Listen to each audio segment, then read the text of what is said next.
안녕하세요. 탑티어 주식방송입니다. 반갑습니다. 자, 해당 영상은 내일 6월 4일 관심 종목 브리핑 영상입니다. 자, 요즘 지수가 꽤 괜찮죠? 지수 상승 시에 물 들어올 때 노 줘야죠. 그쵸? 매매 전략과 포인트만 잘 잡으신다면은 이렇게 지수가 상승할 때 생각보다 쉽게 수익을 낼 수 있습니다. 그런 점들을 좀 감안하셔가지고 조금 더 집중해서 영상을 좀 보신다면은 도움이 되시지 않을까 싶네요. 자, 제가 우선 관심 있게 보고 있는 테마, 최근 가장 강했던 테마가 뭐가 있을까요? 그래도 굳이 하나 뽑자면 정치 관련 테마, 그 중에서도 윤석열 관련 테마가 아닐까 싶습니다. 최근에는 이재명, 이준석 관련 테마도 같이 잘 움직이죠. 일단 장중에 단타 매매를 하시는 분들이라면 무조건 윤석열 관련주는 1순위로 봐야 됩니다. 자, 윤석열 관련주에 오늘도 신규 종목들이 상한가로 직행을 했습니다. 무슨 공식인가요? 윤석열과 엮인 신규 종목은 그날 예외 없이 거의 대부분 상한가로 직행을 하고 있습니다.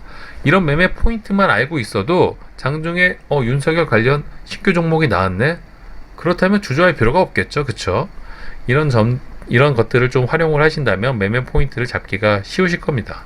어제도 자연강환경 웹스가 처음 엮이면서 상한가로 직행을 했고요.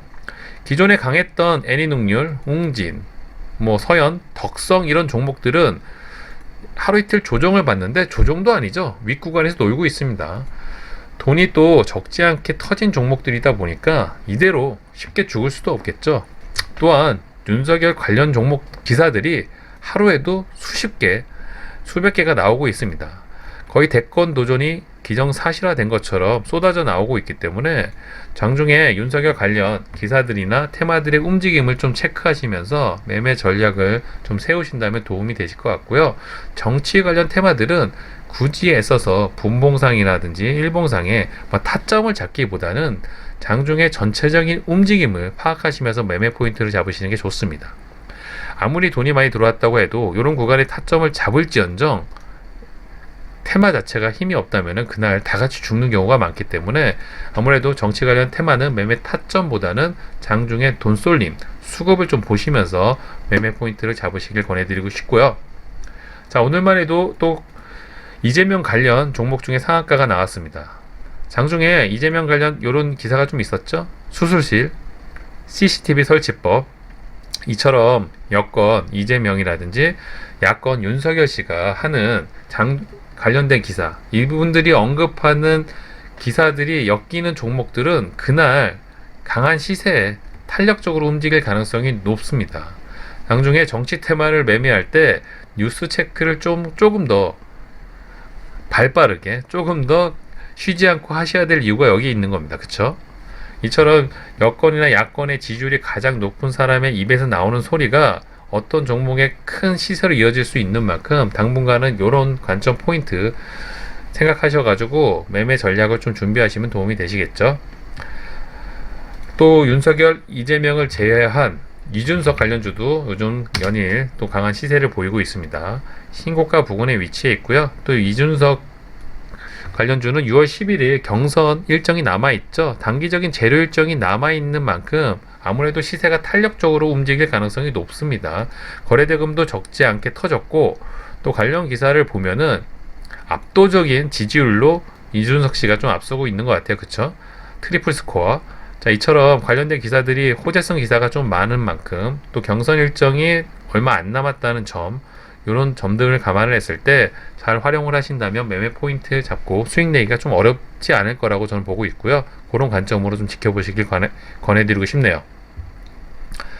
자, 요즘 주가 지수가 어느 정도 상승 곡선을 이루고 있습니다. 코스피는 어느덧 신고가 부근에 위치를 했고요. 내일 특별한 이변이 없다면 아마도 신고가 달성이 이렇게 보이는 하루가 아닌가 싶고요. 코스닥 역시 저점을 잘 지지해주고 어느 정도 반등이 나오고 있습니다.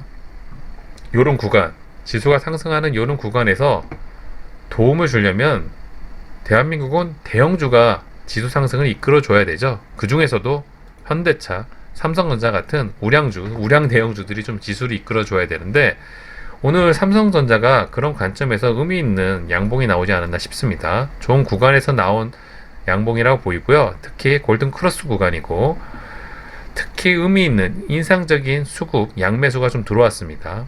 아무리 코스피 1등 기업이라고 하더라도 적지 않은 양매수 수급이 들어왔죠. 외국인 4,300억, 기관 3,700억. 자, 이런 대형주들이 의미 있는 양매수가 들어온 날, 그 날을 기준으로 우상향 차트 모양을 만드는 경우가 굉장히 많습니다. 과거에도 그랬고 지금도 그랬고, 최근 반도체 관련주들이 굉장히 오랜 기간, 생각보다 긴 기간 조정을 많이 받았죠. 그런 관점 포인트도 아마도 삼성전자가 당분간 우상향을 만들어낼 수 있는 타이밍이 아닌가 싶기도 하고요. 또 관련된 기사들을 보면은 좋은 호재성 기사들이 슬금슬금 나오기 시작을 했습니다. 특히 이재용 사면 관련된 기사들이 속속 나오고 있고요. 또 반도체 호재성 기사들도 은근슬쩍 하나둘씩 쌓이기 시작을 했습니다. 그러니까 이런 타이밍이라면 반도체 관련주들이 좀 움직일 시간이 오지 않았나 이렇게 생각이 들고요. 그동안 조정받은 기간도 오래됐고요. 특히 삼성전자 같은 경우는 의미 있는 양봉과 의미 있는 또 양매수가 들어왔다는 점 참고하시면 매매 포인트 잡기가 좀 수월하지 않을까 싶고요. 현대차도 마찬가지죠. 5월 28일 기준으로 의미 있는 양매수가 들어와서 괜찮은 매수 구간이 아니었나 싶어서 소개해드렸던 종목이었습니다. 그러니까 저 같은 경우 세력주, 테마주 위주로 매매를 하지만 이런 대형주를 기본 베이스로 또 갖고 있습니다. 그래야지 수익이 어느 정도 안정화되면서 세력주, 테마주도 조금 리스크를 줄여가면서 매매할 수 있는 전략 중에 하나인데요. 당분간은 이런 지수 상승을 이끌어 가려면 대형주가 좀 움직여 줘야 된다는 점 잊지 마시고 관심 있게 지켜보시길 바라고요. 또 최근에 주도주였던 두산중공업, HMM 당연히 지켜보셔야 되겠죠. 저는 HMM 같은 경우는 아직은 더 지켜보셔야 될 구간이 아닌가 싶습니다. 그쵸? 이런 매매 구간에서 아직은 죽지 않았다고 보이고요. 다만 수급이 어느 정도 따라주는지 한번 체크할 필요가 있을 것 같아요. 두산중공업은 HMM의 바톤을 좀 이어받지 않을까, 무슨 급등주처럼 움직이고 있습니다. 이렇게 상승 구간이 좋을 때 매매 포인트 전략을 좀 세우셔서, 특히 이 종목 같은 경우는 아름다운 기간 수급이 좀 들어오고 있다는 점 많이 말씀을 드렸었죠. 특히 연기금 수급이 굉장히 좋고요. 의아한 점은 프로그램은 항상 매도세인데 주가는 계속 우상향하고 있다는 점. 이런 높은 구간에서 프로그램 매수세까지 같이 붙어준다면 어디까지 올라갈지 모른다는 점 관심 갖고 지켜봐야 될 이유가 여기 있겠죠. 자, 다음은 삼성제약. 오늘 저는 이제 일주일 동안 이 종목 때문에 재밌게 매매를 하고 또 덕분에 또 수익도 난 종목이지만 어쨌든 저찌됐든 내일 주말까지 하루 정도 일정이 더 남아 있습니다. 오늘 마지막에 조금 생각보다 낙폭과대 느낌이 있죠. 요런 것들을 좀 관점으로 보시고 내일 하루 정도 더 단타로 칠 수 있는 구간이 나오지 않을까 해서 관심 종목에 편입을 해두었고요. 어쨌든 재료 일정이 남아 있다는 점, 거래대금이 적지 않게 터졌다는 점, 꽤 많이 터졌죠. 오늘만 해도 거의 6천억. 요런 관점으로 좀 지켜보시길 권해드리고 싶네요. 자, 코맥스는 이제 아까 설명드렸던 이재명 관련 종목이었고요. 자, 최근에 또 언급해드렸던 IPO 관련주들, 크래프톤 관련주들, 대성창투, 아주아이비 투자가 있었고요. 차트 모양이 점점 이뻐지고 있죠. 계속 박스권 돌파 이런 차트 모양을 좀 이어가고 있는 만큼 재료 일정이 빠르면 6월 말, 늦어도 7월 초쯤에 크래프톤 IPO 관련 기사가 좀 나오지 않을까 싶어요. 이런 것들을 좀 파악을 하셔가지고 수익 관점으로 좀 접근하시길 권해드리고 싶고요. 카뱅 관련주 중에 S24가 계속 연일 시세가 잘 나오고 있습니다. 오늘은 카뱅 관련 기사로 오른 것 같지는 않고요. 뭐 무증 권리락 관련 기사로 좀 연일 좀 강세 모양새를 좀 나타내고 있는데, 어찌됐든 이 종목 역시도 단기적인 재료 일정이 좀 남아 있고요. 오늘 또 신고가를 달성을 했죠. 이런 관점 포인트를 좀 생각하신다면은 이 종목 역시 수익 관점으로 조금 고민해 보시고 접근해 보시면 어떠실까 싶네요.